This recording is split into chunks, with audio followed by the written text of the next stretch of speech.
on the food supplement. No details, okay? Not much details. Now, let's start off with our red yeast rice. Okay? Our red yeast rice is made from red yeast rice and natto extract. Okay? Ito po, maganda po to pababa ng cholesterol. Okay? Now, the red yeast rice is taken 2 capsules before 9 p.m. Okay? So normally, pag red yeast rice pong iniinom, please check your cholesterol levels first. Magpa-blood test muna kayo, tapos pag mataas po siya, tsaka po kayo iinom ng red yeast rice. Okay?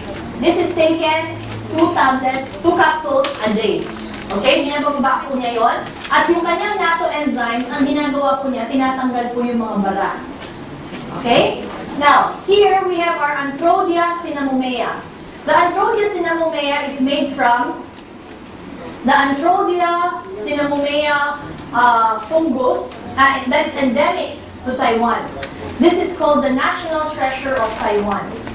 Okay? Anthrodia has been reputed to be very good for people who are parating pagod, yung parating puyat, yung mga umiinom, yung mga stress, mga mahilig sa sweets, yan.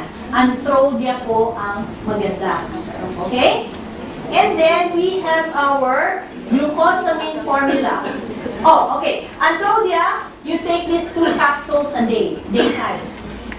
Okay? Now, si glucosamine formula naman, glucosamine formula is made from glucosamine, chondroitin, collagen type 2, MSM, olive leaf extract.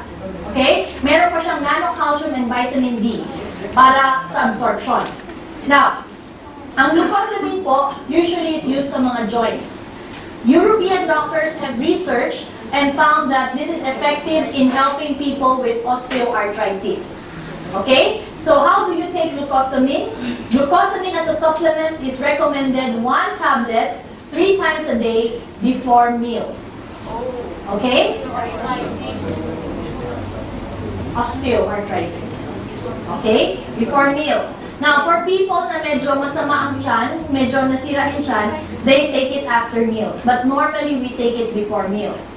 Now, next is our black garlic formula. Our black garlic formula is made from black garlic from Japan. This is garlic, raw garlic, na tinanim po yan sa ilalim ng snow, kaya wala pong mga harmful chemicals. And then, it is carefully selected and fermented in 60 days inside a room. No microorganism ang ginagamit. Na nung umitim na siya, ang maganda po sa black garlic, number 1, wala po siyang garlic smell. Number 2, mas mataas po ang kanyang nutrients, amino acids, at ang kanyang antioxidants. Okay? So this is a very nutritious supplement to take. Ang black garlic po contains black garlic. It also contains blackcurrant extract, red grape leaf extract, and hawthorn extract. Okay? This one, the black garlic is designed to help people take care of their heart. Okay? How to take black garlic? Normally take 1 to 2 tablets a day as supplement level. Okay? Next, we have our Citrimax cup. Citrimax cup, para po yan sa taong gustong pumayat pero hindi makontrol ang bibig. Okay? So, bagay po to, taken 5 minutes before meals, 1 tablet 5 minutes before meals every meal. Every time kakain ka. Ano pang meron dito? It contains super Garcinia extract. It contains Neopuntia extracts. It contains alpha amylase inhibitor 2. Okay, it contains L-carnitine, which is very similar to our human carnitine. It contains Canica CoQ10, okay, coenzyme Q10. And then it also contains Ampalaya extract or bitter gourd extract. And it also contains balsam pear extract. Okay? Now, ang ginagawa ng lahat ng to, tutulungan niyang i-cut ang calories mo, tutulungan niyang mag-burn ka ng fats, tutulungan niyang mag-increase ang lipid metabolism mo sa katawan. So, maganda po siya. Like ako, ang bilis pong lumiit ng tiyan ko. Okay? Ito lang po, Citrimax. Alam niyo po, mahilig po kasi ako kumain, kanin na, noodles pa. When I go to the provinces, normally ang kain ko, kanin tapos bampi. Combine. No, di, puro carbo, di ba? So, bago kakain nun, Citrimax muna. Di ba? So, hindi ka tataba ng gusto. Okay? And then we have our Hawaiian spirulina. Hawaiian spirulina is called a superfood. Okay? This has been hailed as one of the food that would help you live longer. Okay? So, ang spirulina po, napakaganda po siya dahil ang ating 3 grams of our Hawaiian spirulina has a nutritional equivalence of 5 servings of fruits and vegetables a day. Now, sabi nga ng National Cancer Institute, kailangan natin kumain ng 9 servings of fruits and vegetables a day. Sabi ng American, kailangan natin kumain ng 5 to 9 servings of fruits and vegetables a day.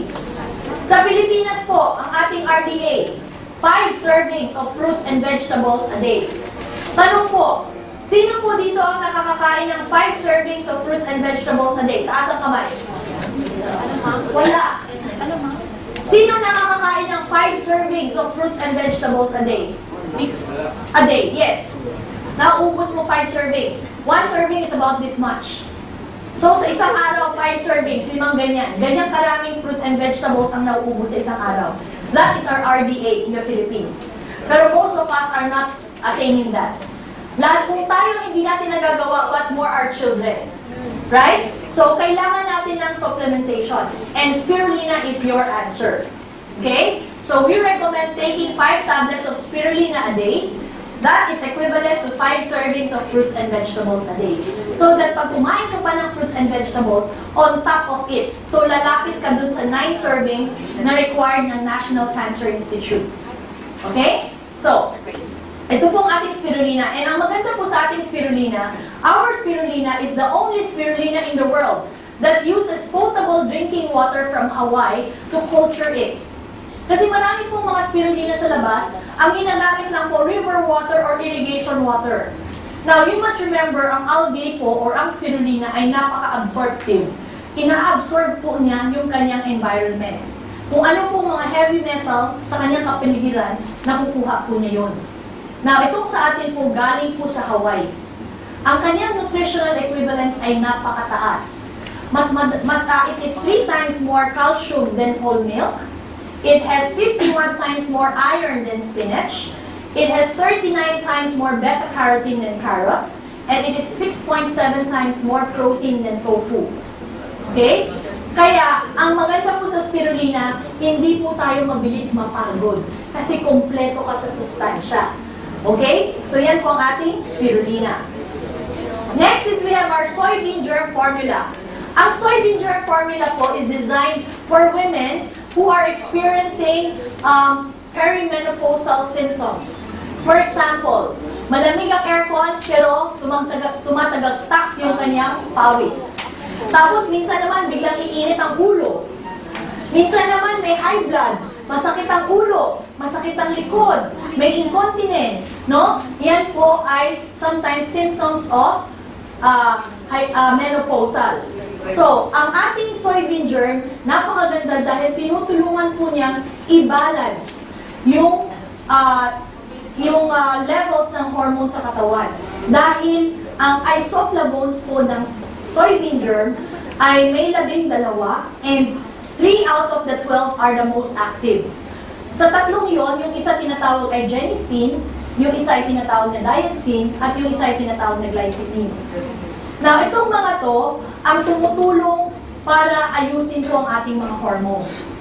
So, ang soybean germ, recommended po namin yan. Now, meron pa pong isang effect na napapansin namin. When you take soybean germ, gumaganda din po ang skin. Okay? Yan yung napapansin namin kasi meron akong instances na nung unang pumunta dito, tagtad ng tagyawat ang mukha. After 2 months of taking soybean germ, ang kinis-inis na niya. Okay? So, soybean germ po yan. Now, recommended dosage for soybean germ, 2 tablets a day. Supplement level. Okay?